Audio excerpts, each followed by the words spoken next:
Hi friends, Joe கிச்சனில் இன்னைக்கு எண்ணெய் கத்திரிக்காய் குழம்பும் அதுக்கு சைட் டிஷ்ஷாக எக்கு பொடி மாசும் எப்படி செய்யறதுன்னு 2 வீடியோ பார்க்கலாம்.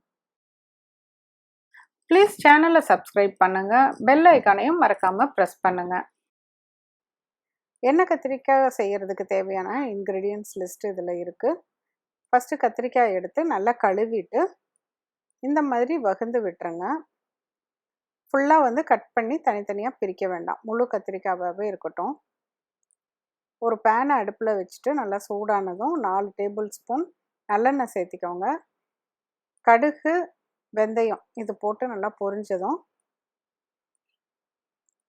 கொஞ்சம் சின்ன வெங்காயம், கருவேப்பிலை, பூண்டு இதை போட்டு நல்லா வதக்கி விடுங்க.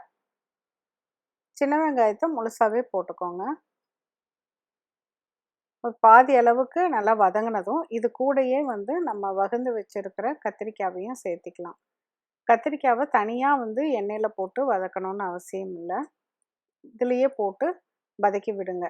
லேசாக பெரட்டி விட்டதும் 1 டீஸ்பூன் உப்பு தூவி விட்டு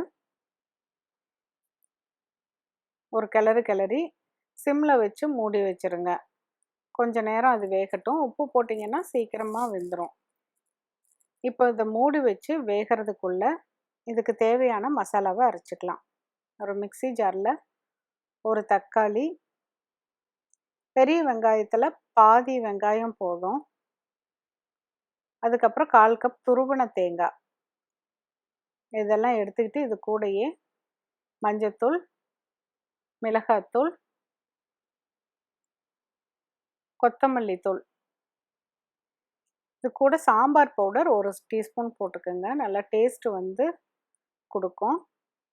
அதை நல்லா அரைச்சி வச்சுக்கலாம். இப்போ பார்த்திங்கன்னா கத்திரிக்காய் நல்லா வெந்துருச்சு. இது கூட அரைச்சி வச்சுருக்க இந்த மசாலாவை ஊற்றிடுங்க. இப்போ கத்திரிக்காய் நல்லா வெந்ததுனால ரொம்ப நேரம் போட்டு கொதிக்க வைக்க தேவையில்லை. புளி தண்ணியும் இது கூடயே ஊற்றிட்டு நல்லா கிளறி விடுங்க. இந்த மசாலா எல்லாமே கத்திரிக்காயில் நல்லா இறங்குற வரைக்கும் வெந்தால் போதும். ஒரு 2 நிமிஷம் லோ ஃப்ளேமில் மூடி வச்சு நல்லா வேக வைங்க. இது கூட கொத்தமல்லியோட வேறு, கொத்தமல்லி தலையோட வேறு அதையும் போட்டு ஒரு 30 செகண்டுக்கு மூடி வச்சிங்கன்னா போதும். அதோட வாசம் இறங்கி நல்லா டேஸ்ட்டு கொடுக்கும். அவ்வளோதான், நம்ம எண்ணெய் கத்திரிக்காய் குழம்பு ரெடியாக.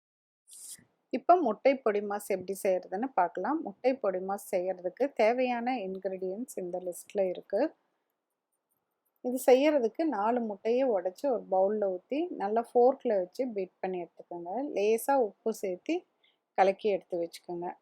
ஒரு பேனில் 1 டேபிள் ஸ்பூன் எண்ணெய் விட்டு காஞ்சதும் கடுகு, கடலைப்பருப்பு 2யும் போட்டு பொரிஞ்சதும் இது கூட நல்லா நறுக்கின பெரிய வெங்காயம், பச்சை மிளகாய், கொத்தமல்லி தழை இது எல்லாத்தையும் போட்டு நல்லா வதக்கி விடுங்க.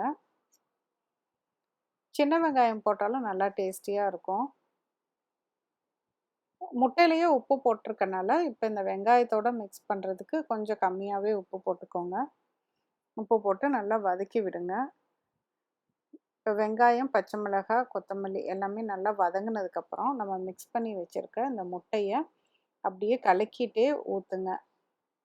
கலக்கிட்டே ஊற்றுறப்ப அந்த வெங்காயத்தோட முட்டையும் சேர்ந்து நல்லா மிக்ஸ் ஆயிரும். நல்லா பொடி பொடியாக வரதுன்னா நம்ம கலக்கி விட்டுட்டே இருக்கணும். கொஞ்சம் பெரிய பீஸாக வேணும் அப்படின்னா கொஞ்ச நேரம் அப்படியே கலக்காமல் விட்டுட்டு கொஞ்சம் வெந்ததுக்கு அப்புறமேலு கட் பண்ணி மிக்ஸ் பண்ணி விடுங்க. இப்போ பாருங்கள், நல்லா பொடிஞ்சு நல்லா பொடி மாஸ் சூப்பராக ரெடி ஆயிடுச்சு. கண்டிப்பாக அதை செஞ்சு பாருங்கள். மீண்டும் ஒரு புதிய ரெசிபியோடு உங்களை சீக்கிரம் மீட் பண்ணுறேன். தேங்க்யூ.